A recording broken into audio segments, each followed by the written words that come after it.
सहनाववतु सहनौ भुनक्तु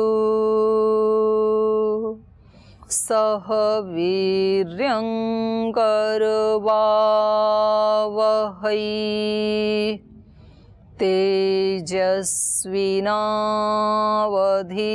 तेजस्विनावधीतमस्तु मा विद्विषावहै। ओम शांति शांति शांति।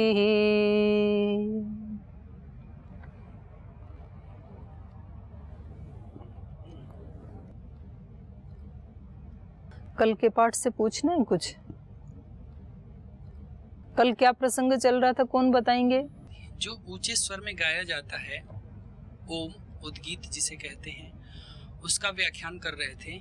जो प्रथम प्रपाठक के प्रथम खंड में पूरे इसी के बारे में चर्चा चली थी कि जो जानते हैं इस महात्म्य को तो वो हर जगह आते जाते या फोन उठाते समय भी ओम ही बोलेंगे, आना है तो भी ओम ही बोलेंगे।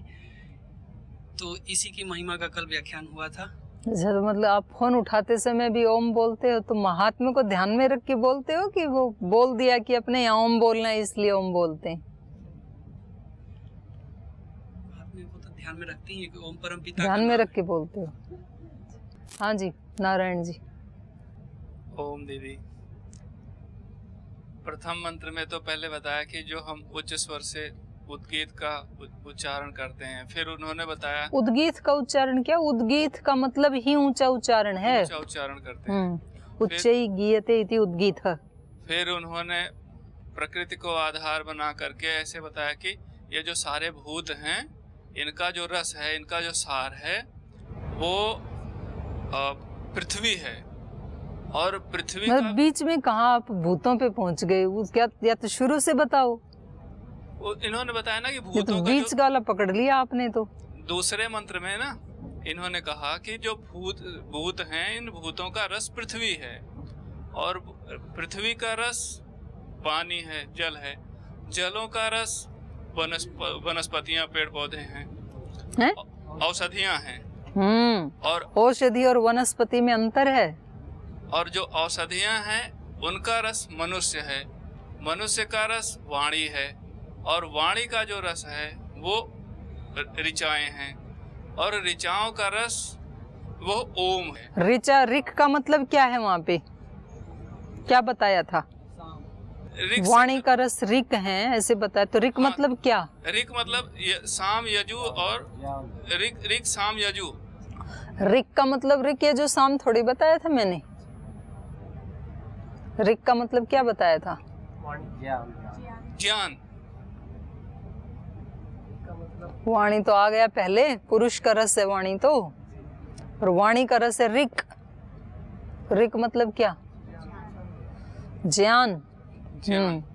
और इसके बाद फिर वाणी कब सारगर्भित होती है? जब उसमें श्रद्धा, जब ज्ञान युक्त होती है, श्रद्धा नहीं। जैसे उन्होंने कहा था ना स्वामी विवेकानंद जी ने महर्षि दयानंद जी को, बोले पहले ये जो पहले अभी तक पढ़ा है इसको उसमें यमुना में बहा के आओ, तब पढ़ाऊंगा आगे। तो आपसे भी ये अपेक्षा की जाती है कि पहले वाला जो मिक्सर है उसको, यहाँ तो गंगा है पास में, गंगा में डालो, और फिर ऋषि जैसे बताते हैं उस ट्रैक से इधर उधर मत जाओ। ऋक का रस क्या है? रस बता रहे थे ना आप जी। ऋक का रस फिर ओम है ऐसा बताया। गलत। ऋक का या साम है, साम का फिर ओम। श्याम, श्याम नहीं है, साम। साम मतलब क्या? साम मतलब ईश्वर की जो उपासना है, जो उसके फिर कर दिया ना गलत। भक्ति पूर्वक जब हम उसका गान करते हैं, उसके महात्म का। साम का अर्थ क्या बताया था? कौन बताएगा? चिंतन तो किया है आपने, लेकिन थोड़ा थोड़ा उसमें मिक्स कर दिया, मिक्स नहीं करना। तो ऋक का रस क्या है, इससे आगे बता दो आप। ऋक का रस साम है, साम का अर्थ है भक्ति बताया गया। हाँ, ऋक का अर्थ ज्ञान बताया था, साम का अर्थ भक्ति बताया था। त्रयी विद्या है ना, तो ज्ञान कर्म उपासना या ज्ञान कर्म भक्ति, 3 विषय आते हैं त्रयी विद्या में। तो ऋग्वेद का विषय है ज्ञान, यजुर्वेद का विषय है कर्मकांड, साम का विषय है भक्ति या उपासना। तो भक्त मतलब क्या? जो साम की ऋचाएं गाता रहे वो। भक्ति का मतलब क्या है? मतलब हम जो भी ज्ञान प्राप्त करें, हैं? जो पहले ज्ञान बताया है ऋचा, वो ज्ञान भक्ति पूर्वक यानी श्रद्धा पूर्वक प्राप्त करें। यानी श्रद्धा नहीं होगी तो ज्ञान प्राप्त नहीं होगा। और भी कुछ बताया था? ठीक है, आप बता रहे हो, ठीक है। और भी कुछ बताया था मैंने कल? भक्त का ये अर्थ है कि गुरु जैसे बन जाना। गुरु जैसे नहीं, उसके जैसे बन जाना, ये बोलो। जिसका भी भक्त है जी, गुरु का भक्त है तो गुरु जैसा बनेगा, भगवान का भक्त है तो भगवान जैसे बनेगा, माँ का भक्त है तो माँ के जैसा बनेगा, पिता का भक्त है तो पिता जैसे बनेगा। भक्त का अर्थ मैंने बताया था वैसा हो जाना, वो भक्ति है। उसका पार्ट बन जाना, उसका एक भाग बन जाना, वो भक्त है। गुरु तो ज्ञान की भी समाप्ति किस में होगी? भक्ति में। ज्ञान तो है और वैसा आचरण करता नहीं है, तो फिर वो ज्ञान कैसा हो जाएगा? सूचना मात्र भी होगा और वो विष का काम करेगा, फिर अमृत का काम नहीं करेगा, डुबोने का काम करेगा फिर। तो ज्ञान की पूर्णता है भक्ति में, वैसा हो जाने में। भक्ति मतलब वैसा हो जाना। तो ऋक का रस बताया साम, साम का भी रस क्या है? साम का भी रस ओमकार है। हाँ, क्योंकि भक्ति का भी रस क्या है? ओंकार। सार, भक्त का भी आश्रय, सार, रस, हेतु, तो वो क्या है? रसानाम रसतम, ऐसे आया था ना। रसों में वो ओंकार जो है, उद्गीत जो है, वो क्या है? सर्वोत्तम रस है, सर्वोत्कृष्ट रस है, सार है वो, ये बताया था। और क्या बताया था प्रथम खंड में? ये तो एक पहले ही मंत्र में बता दिया। आगे क्या बताया था? इसमें तो 12-13 मंत्र थे ना, पहले वाले में तो, प्रथम खंड में तो 10 थे। 10वें मंत्र में ये बताया गया कि जो ईश्वर का नाम ओमकार है, उसको जो जानते हैं और जो नहीं जानते हैं, जो जानी और अज्ञानी है, हाँ, दोनों ही उसकी उपासना करते हैं, उसका नाम लेते हैं। तो जो उस ओमकार को जानते हुए, उस विद्या को जानते हुए उसकी उपासना करता है, वो यानी पराक्रमी, उत्साही और वीरशाली बनता है। हाँ, ये थी इम्पोर्टेंट बात। जो ज्ञान पूर्वक आचरण करेगा, उसके उस आचरण, उसका ही वो आचरण जो है वो क्या होगा? वीरशाली होगा। माने सर्वोपरि लाभ उसका, उस क्रिया का उसी व्यक्ति को मिलेगा जिसका उसके उस क्रिया के बारे में स्पष्ट ज्ञान है, पूर्ण ज्ञान है। पूर्ण ज्ञान नहीं है तो फिर अधूरा लाभ होगा, अधूरा परिणाम मिलेगा। और फिर व्यक्ति क्या करेगा? फिर व्यक्ति शास्त्र को ही ब्लेम करने लगेगा कि हमने ऐसे किया था लेकिन ऐसा तो हुआ नहीं हमारे जीवन में। तो हमारे जीवन में ऐसा नहीं हुआ, इसका मतलब है कि हमने उसको ज्ञान पूर्वक आचरण में नहीं लाया, उसका हमें पूरा पूरा लाभ नहीं पता था, आधा अधूरा पता था, आधा अधूरा ही आचरण में लाया, इसलिए लाभ भी आधा अधूरा ही हुआ। तो इसलिए इन्होंने कहा था कि ज्ञान पूर्वक करने से वो कैसा होता है परिणाम? वीर्यवत्तरम भवति। श्रद्धया उपनिषदा विद्यया यह करोति तदेव वीर्यवत्तरम भवति इति। उसी की क्रियाएं कैसी होती हैं? बलशाली होती हैं, अधिक फलप्रद होती हैं। तो ये कल इन्होंने ओंकार की महिमा बताई। अब उसको पिंड में और ब्रह्मांड में दोनों में घटाएंगे दूसरे प्रपाठक में। तो कल जैसे इन्होंने बताया था, पिंड में प्राण और ब्रह्मांड में सूर्य उसका प्रतिनिधि है। ऋषि को जब किसी विषय का वर्णन करना होता है, किसी विषय के बारे में बताना होता है, तब वो केवल उस विषय को फोकस करता है। उस विषय की महिमा बताने के लिए वो इधर उधर नहीं जाता है। तो इसका ये अभिप्राय नहीं है कि वो और बाकी चीज़ों का अवहेलना करते हैं या उपेक्षा करते हैं, ऐसा नहीं है। जैसे कल इन्होंने बताया था कि मनुष्य का भी रस क्या है, वाक। इनको वाणी की महिमा बतानी थी। इसका मतलब ये नहीं है कि ये प्राण की उपेक्षा कर रहे हैं या चक्षु इंद्रिय घ्राण श्रोत्र की उपेक्षा कर रहे हैं, ऐसा नहीं है। इनको जिस समय जो बात बतानी होती है उसको ये केंद्र में रखते हैं केवल। तो आज इनको बताना है प्राण के बारे में और ब्रह्मांड में सूर्य के बारे में, क्योंकि इस शरीर का जो जीवन यात्रा है वो चलती है प्राण से, और बाहर की सृष्टि की जो जीवन यात्रा चलती है वो चलती है सूर्य से, उसके बिना नहीं चल सकती है। तो फिर आप कहोगे कि जी वायु के बिना कैसे चलेगा बाहर का? तो वायु तो वृक्षों से चलती है ना, मतलब उनकी सहायता से चलती है वायु। तो वृक्ष नहीं हो तो, और सूर्य नहीं होगा तो वृक्ष भी नहीं होंगे। तो ये सारी सृष्टि फिर किसके अंत में जाके किसके आश्रय से चल रही है? मतलब ये पृथ्वी सूर्य की। तो सूर्य को ही प्रतिनिधि मान लिया। ऐसे ही यहाँ पर हार्ट की भी अपनी महिमा है, लीवर की, किडनी की, लेकिन वो सारे भी तभी चलेंगे जब उनमें प्राण चल रहा है। प्राण नहीं है तो फिर कभी कभी ऐसे होता है कि सारे ऑर्गन्स अच्छे थे, कुछ उसमें नहीं आई थी खराबी, कोई बीमारी भी नहीं थी, लेकिन प्राण यदि निकल गया तो फिर वो काम नहीं कर पाएंगे।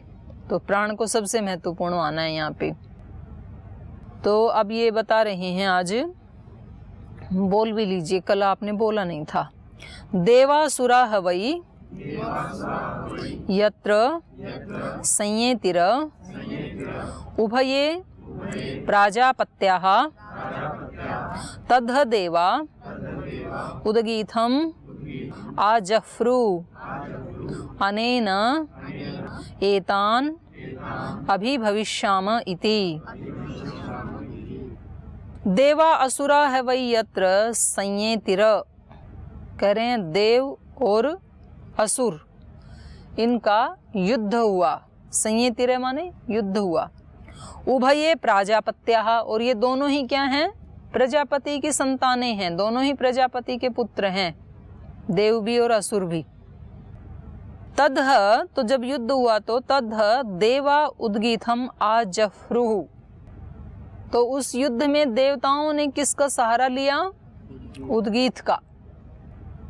जिसको जो रक्षक लगता है वो उसका सहारा लेता है। तो जिसको हथियार आदि रक्षक लगते हैं तो वो हथियार आदि अपनाता है। जिसको ईश्वर सहायक लगता है वो ईश्वर की शरण में जाता है। तो इनको ओंकार ही देवताओं को अपना रक्षक दिखाई दिया, तो इसलिए इन्होंने उद्गीथम आजफ्रु, उद्गीत को अपनाया, उसकी शरण में गए। उनको लगा अनेन एतान अभिभविष्याम इति, इस ओंकार के द्वारा ही हम इनको पराजित कर सकते हैं। तो ये जो देव और असुर हैं ये कहीं बाहर हैं ऐसा नहीं है, ये हमारे अंदर ही होते हैं, बाहर भी होते हैं। और जो बाहर है, जो ब्रह्मांड में है, वो सब पिंड में भी है, तो वो अंदर भी हैं। जिनमें दैवी गुण संपदा होती है, जो दिव्य प्रकृति वाले हैं, उनके सामने जब कोई प्रतिकूलता आती है तो वो किसकी शरण लेते हैं? ईश्वर की। और जो असुर हैं वो किसकी शरण लेते हैं? वो ईश्वर से अतिरिक्त शरण लेते हैं। जो आसुरी प्रवृत्ति के लोग हैं ना, वो सोचते हैं कि अच्छा इन्होंने हमारा नुकसान किया है इसलिए हम भी इनका नुकसान करेंगे। मान लो किसी व्यक्ति ने किसी का कोई नुकसान किया, या नुकसान किया भी नहीं, उसको लगा ऐसे कि इस व्यक्ति ने मेरे को तंग किया, इस व्यक्ति ने मेरे को हर्ट किया, इस व्यक्ति ने मेरे अपमान किया, इस व्यक्ति ने मेरे को धमकाया, तो अब मैं क्या करूँगा? इसके कोई कोई पॉइंट उठा करके और किसी ऐसी जगह में इन्फॉर्मेशन दे के आऊँगा जहाँ फिर इनकी भी ट्राई ली जाए, इनके भी कान मरोड़े जाएं। तो फिर वो उसके छिद्रान्वेषण कर करके कुछ ठीक पॉइंट होते हैं, कुछ गलत होते हैं, फिर उनको अपने ढंग से ट्विस्ट करते हैं, थोड़ा उसमें फिर छौंक लगाते हैं, जीरा मिर्च मसाला डालते हैं और फिर वो अच्छी सी डिश तैयार करके फिर वहाँ पेश करके आते हैं। तो ये कैसी प्रवृत्ति है? आसुरी प्रवृत्ति है कि मैं इस व्यक्ति की छवि को डाउन करके अपना मकसद पूरा करूँगा। तो ये तो असुरों का है कि जहाँ जहाँ ये जाएंगे ना, जो जो करेंगे, कुछ कुछ काम करेंगे, वहाँ कुछ कुछ दोष निकाल करके इनका कर देते हैं काम। और जो देव होते हैं वो क्या करते हैं? भाई मेरा तो साक्षी ईश्वर है ना, तो उसने आज तक भी मेरी रक्षा की है और आगे भी करेगा। तो जब तक उसकी दृष्टि में मैं अच्छा हूँ तब तक मुझे किसी का और का भय है नहीं और किसी दूसरे की शरण लेने की आवश्यकता भी नहीं है। तो वो अपने निर्भय होकर के अपनी मस्ती में सदाचरण करते रहते हैं और ईश्वर की शरण में रहते हैं वो। तो इन्होंने, देवताओं ने किसकी शरण ली? ओंकार की, उद्गीत की शरण ली, उन्होंने ईश्वर की शरण ली। तो जो दैवी प्रकृति के लोग हैं वो कहते हैं कि मेरे को अगर किसी व्यक्ति को हराना भी है, पराजित भी करना है, तो मैं किससे पराजित करूंगा? अपनी दिव्यता से, अपने तप से, अपने पुरुषार्थ से, अपनी सेवा से, अपनी प्रामाणिकता से, अपनी सद्भावना से। जीतो जुल्म, वाक्य पूरा करो, जीतो जुल्म सहन शक्ति से। जुल्म को कैसे जीता जाता है? सुना नहीं आपने प्रार्थना? ऐसे इस संसार को जीतो, काम बलि जीतो संयम से, क्रोध को दया विचार से जीतो। ऐसे इस संसार को जीतो। संसार को जीतना है तो बदी को बदी से नहीं जीता जाता है, जुल्म को जुल्म से नहीं जीता जा सकता है, बढ़ जाएगा वो। एक वो करेगा, एक आप करोगे, फिर एक वो करेगा, फिर एक आप करोगे। इसलिए जुल्म को कैसे जीता महापुरुषों ने? प्रहलाद भक्त के पिता जुल्म करते गए, करते ही गए, करते ही गए। उन्होंने कैसे जीता उसको? सहन शक्ति से। वो अपनी पावर को बढ़ाते गए, वो अपने जुल्मों को बढ़ाते गए, वो अपनी सहन शक्ति को बढ़ाते गए। प्रभावित नहीं होने दिया अपने आप को उनके जुल्मों से। और जुल्म के बदले वो भी टेढ़े चलने लग जाते तो फिर दोनों बराबर, फिर काहे के भक्त। तो वो तो असुर पहले ही था, हिरण्यकश्यप तो ये तो भक्त था, तो इसको फिर अपना परिचय कैसे देना पड़ेगा? उससे उल्टा करके देना पड़ेगा ना। तो ये जो देवों की प्रकृति होती है वो हमेशा किसकी शरण में जाते हैं? अच्छाई की शरण में। उद्गीत की शरण मतलब जितने भी सद्गुण हैं वो सब ईश्वर का प्रतिनिधित्व करते हैं। सत्य, अहिंसा, प्रेम, करुणा, क्षमा, सेवा, ये सारे किसका प्रतिनिधित्व कर रहे हैं? ईश्वर का। वो ही शरण है। त्वमेव शरणम मम, भक्त ऐसे बोलता है, अन्यथा शरणम नास्ति। तुझसे अतिरिक्त और कोई चीज मेरी शरण नहीं हो सकती है, आप ही मेरी शरण हैं। अशरण के शरण आप ही हैं। और उनकी फिर रक्षा होती है। जो सच्चाई से ईश्वर की शरण लेते हैं और जो सच्चाई से अपने अंदर से कुटिलता जटिलता को हटा देते हैं, उनकी फिर बहुत बड़ी रक्षा हो जाती है। क्योंकि बड़े आदमी का तो फिर परिणाम भी बड़ा ही होता है ना, उसका दंड भी महान होता है और उसकी कृपा भी महान होती है। तो उसकी कृपा पल में पता नहीं क्या से क्या कर देती है। जो एक पल पहले सब एक एक बूंद के लिए प्यासे मर रहे थे, वो 1 घंटे के बाद तो सारी पृथ्वी को जल से आप्लावित कर सकता है, इतनी शक्ति है उसमें। एक व्यक्ति को आज तक जो सब मिलकर के इतना कष्ट दे रहे थे, और उसकी एक क्षण की कृपा उस रंक को राजा बना देती है। लेकिन तब तक इस व्यक्ति को धैर्य रखना पड़ता है, तब तक इसको अग्नि परीक्षा पास करनी होती है। तो इसलिए इनको पूरा विश्वास होता है देवों को कि हमारी कभी भी हार नहीं हो सकती है ईश्वर की शरण में, इसलिए ये उसी की शरण लेते हैं और दूसरी चीजों की शरण नहीं लेते हैं। कृष्ण ने कहा मैं लड़ूंगा नहीं, अर्जुन ने कहा आप बेशक ना लड़ें, आप खाली बैठे रहें, लेकिन मुझे आप ही चाहिए। और दुर्योधन को लगा कि इसका करना क्या है, जो लड़ेगा भी नहीं, शस्त्र उठाएगा नहीं, तो मुझे तो युद्ध करना है, तो सेना चाहिए। तो उसको लग रहा था कि अर्जुन कितना महामूर्ख है, चांस मिलने के बाद भी, अर्जुन छोटा था ना, तो भगवान कृष्ण ने कहा कि पहले अर्जुन को चांस दो भाई, इसको दो, ये क्या मांगता है, एक तरफ मेरी अक्षौहिणी सेना और एक तरफ मैं, और वो भी निहत्था, वो भी युद्ध नहीं करूंगा, शस्त्र नहीं उठाऊंगा। तो उसको अंदर से लग रहा था कि ये निकम्मा कहीं सेना ना मांग ले। उसने कहा मुझे सेना नहीं चाहिए, मुझे आप चाहिए।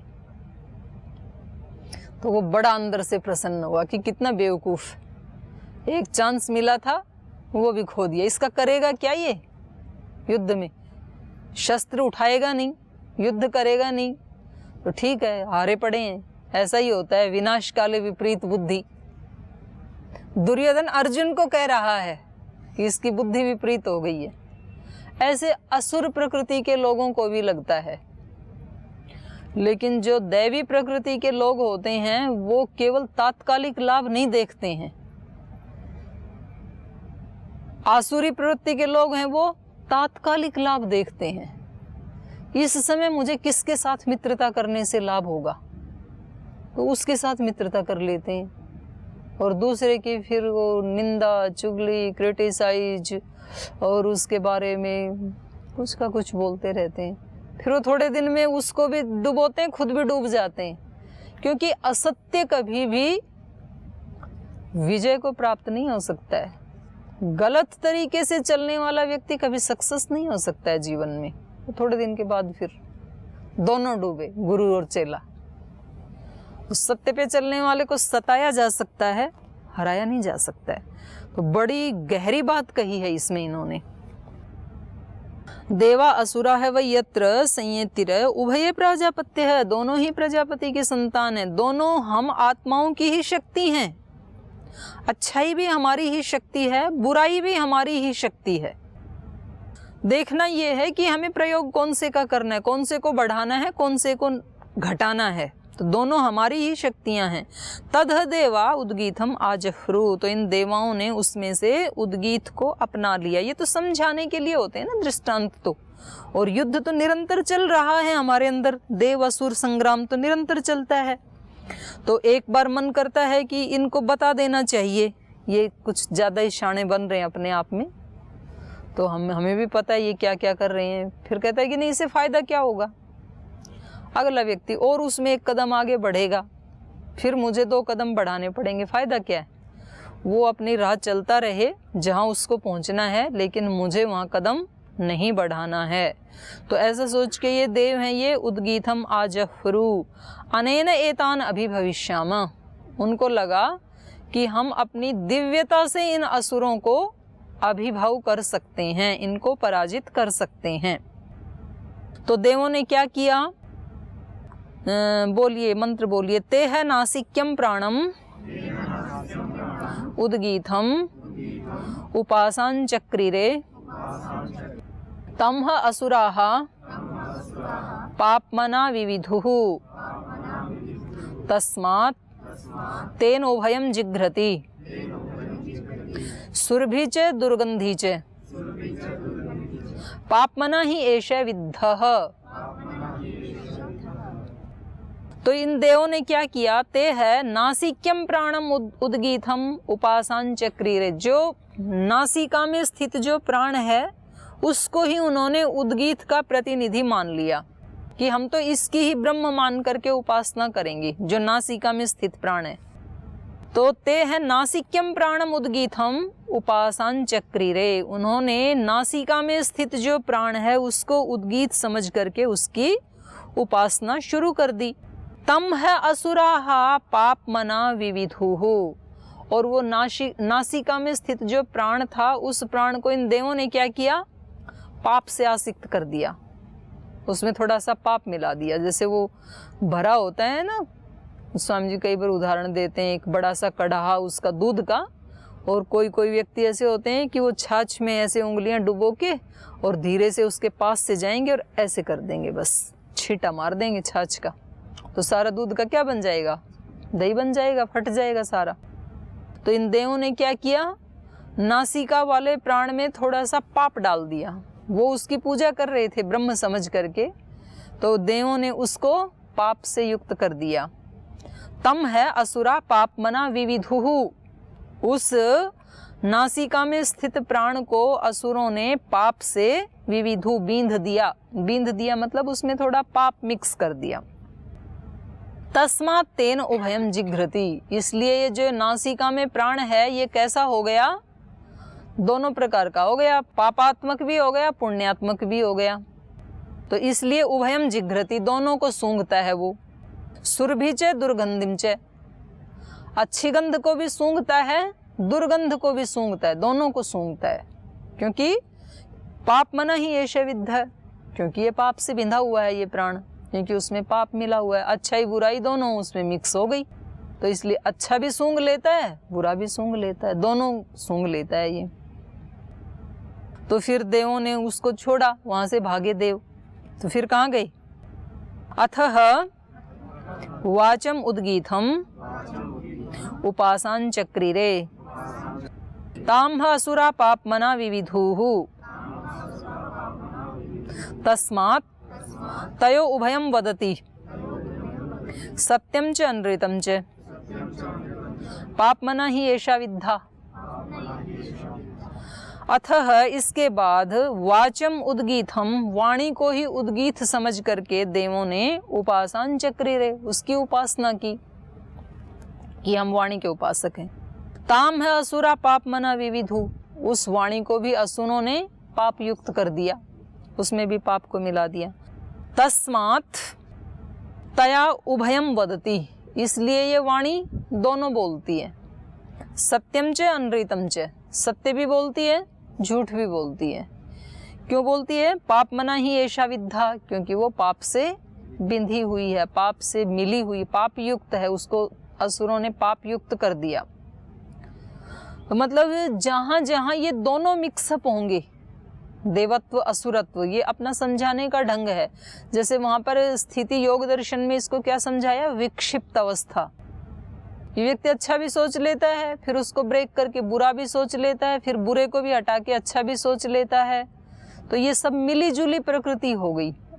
तो ऐसे ही ये इंद्रियां भी कैसी हो गई, मिली जुली स्थिति हो गई, देवों के प्रभाव में भी आ गई और असुरों के प्रभाव में भी आ गई। इसलिए कभी कभी ये दैवी आचरण करती हैं, कभी कभी आसुरी आचरण करती हैं। तो ये वाणी जो है वो पाप से युक्त होने के कारण सत्य भी बोलती है, अनृत भी बोलती है। आगे, अथः चक्षु उद्गीतम उपासां चक्रिरे तद्ध असुराः पापमना विविधुः तस्मात् तेन उभयं पश्यति दर्शनीयं च अदर्शनीयं च पापमना ही एतत् विद्धम।